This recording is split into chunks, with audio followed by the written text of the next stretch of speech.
Salut tout le monde, j'espère que vous allez bien. Encore un match décevant de Manchester United, décidément c'est foutu. Ce match c'est vraiment désespérant, non seulement on ne voit presque rien qui ressemblait à une évolution dans le jeu de United, mais le pire c'est que même avec un avantage inespéré de 2-0, cette équipe est incapable de garder cet avantage. C'est vraiment désespérant, je n'ai pas d'autres mots à mettre sur cette équipe. Comme d'habitude, avant d'en parler plus en détail, je réponds à la question posée dans la précédente vidéo. Je vous avais demandé la particularité entre CR7 et l'équipe des Wolves. Vous êtes nombreux à avoir cité quelques points, mais celui que j'avais en tête, c'est le fait que c'est la première équipe qu'il a affrontée lorsqu'il avait rejoint Manchester United. Et donc le gagnant c'est Momo la légende qui est le premier à l'avoir cité en commentaire. Il obtient son deuxième point dans le classement de la Fennec League. Pour la question du jour, ça va être: quelle a été la position de Manchester United l'année dernière en première ligue? Donc comme je l'ai dit en introduction, Manchester United continue de me déprimer et certainement de déprimer les autres supporters mancuniens. C'est un match nul 2-2 face à une équipe clairement prenable. Je ne dis pas que Aston Villa ne mérite pas ce score, au contraire pour moi ils méritent de gagner parce que c'est eux qui ont montré le plus de choses et surtout les meilleures occasions qui ont été de leur côté. Mais si United n'est pas capable de prendre 3 points aisément face à ce genre d'équipe, il serait peut-être temps d'arrêter d'espérer de les voir à la 4ème place. Ils n'ont pas le niveau pour ça, il faut se rendre à l'évidence. Je suis sûr que si ce match avait fini 2-0 en faveur de United, des gens seraient là pour dire que sans Ronaldo c'est mieux. Mais non, ce n'est pas ce que je pense en tout cas, et ce n'est pas non plus ce que les statistiques vous diront. Il suffit d'analyser les matchs et de ne pas s'attarder sur le score pour voir que les problèmes de United continuent. Il y a eu quelques victoires et des résultats satisfaisants à l'arrivée de Rangnick, mais qu'on soit d'accord, il est évident que cette équipe ne s'est pas améliorée depuis le début de saison. Au passage, Ronaldo n'a pas joué ce match pour cause de blessure, il devrait être là pour le prochain match. Aston Villa s'est créé tellement d'occasions que c'est vraiment de leur côté qu'il y aura des regrets. Un supporter de cette équipe doit clairement se dire qu'il n'était pas très loin des 3 points sur ce match et qu'il mérite bien plus que United. La rentrée de Coutinho a été décisive puisqu'au moment où il entre en jeu, le score est à 2-0 et après quelques minutes de jeu, son équipe revient à 2-2 et il est l'auteur du but de l'égalisation. Coaching gagnant pour l'entraîneur Gérard. Par contre, Rangnick m'inquiète en termes de changement. Je trouve qu'il aurait dû densifier son milieu de terrain pour garder le score plutôt que de se contenter de remplacer Elanga par Sancho.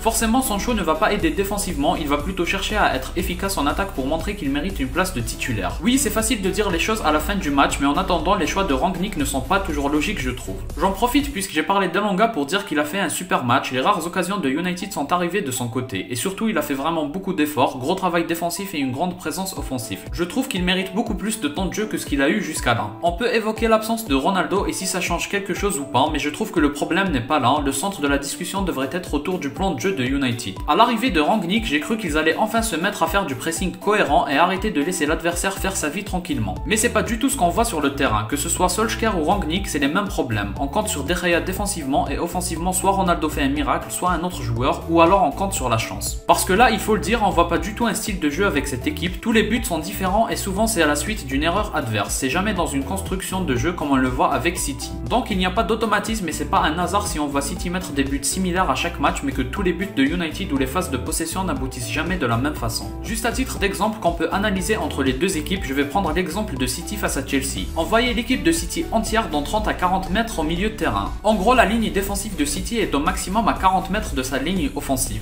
Avec United, c'est presque le double et ça explique tout. Il n'y a pas d'organisation pour défendre et encore moins pour attaquer. Le doublé de Fernandes reste quelque chose de positif à tirer de ce match et peut-être le tout début de match des Mancuniens. Mais quand les 3 points sont perdus aussi bêtement, franchement je perds presque totalement l'espoir de voir cette équipe finir à la 4ème place. Pour vous prouver qu'il n'y a pas d'amélioration dans cette équipe, lors du match aller c'était une défaite 1-0 avec le chambrage de Martinez sur le penalty raté de Fernandes qui aurait pu ramener le score à 1-1. Et là c'est un score final de 2-2 avec une énorme domination d'Aston Villa. On voit bien qu'il n'y a pas d'amélioration et donc j'estime qu'il ne faut pas s'attendre à grand chose avec cette équipe sinon vous serez déçus encore et encore comme sur ce match. En tout cas ces 2 points perdus font le bonheur de Tottenham, Arsenal et West Ham et ça c'est pas bon du tout pour la 4ème place. Je pense que Ronaldo s'en ira à la fin de saison si ça continue comme ça et je le lui souhaite. Surtout s'il ne veut pas tomber dans l'oubli avec cette équipe. Si vous avez aimé, laissez un like et abonnez-vous pour me soutenir. Moi je vous dis à la prochaine, portez-vous bien.